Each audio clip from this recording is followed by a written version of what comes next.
대구 신천지 집단 감염의 첫 사례였던 31번째 확진 환자가 아직까지 입원 치료를 받고 있는 것으로 확인됐습니다. 오늘로 51일째 국내 확진 환자 중에서 최장기 입원 환자가 됐습니다. 그런데 실제로 대구 지역 환자들의 절반 이상이 이렇게 한 달 이상 입원을 하고 있는 것으로 나타났습니다. 곽동건 기자가 취재했습니다.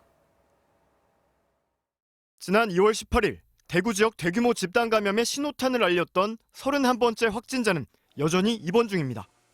오늘로 51일째 국내 최장기 입원자가 됐습니다.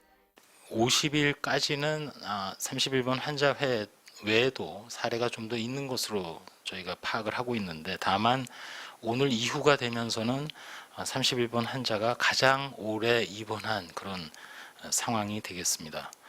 인공호흡기가 필요한 위중한 상태는 아니지만 가래와 기침 증상이 사라지지 않고 있는 것으로 전해졌습니다. 젊고 지병이 없는 경증 환자의 경우 빠르면 일주일 만에 완치돼 퇴원하기도 하지만 31번째 환자처럼 회복이 더딘 경우도 많습니다. 평균 치료 기간은 2-3주지만 환자에 따라 편차가 크다는 게 현장 의료진의 설명입니다.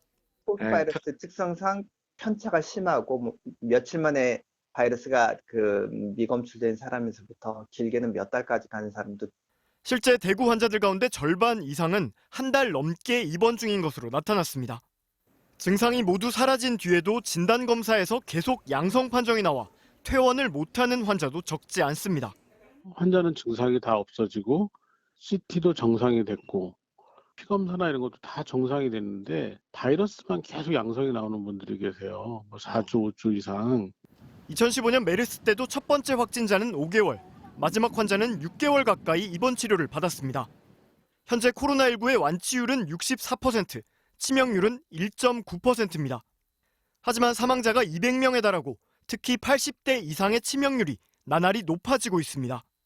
방역당국은 본인이 가볍게 앓는다는 생각에 거리 두기를 소홀히 할 경우 훨씬 더 큰 유행이 발생해 의료체계가 붕괴될 수 있다며 사회적 거리 두기 동참을 거듭 당부했습니다. MBC 뉴스 곽동건입니다.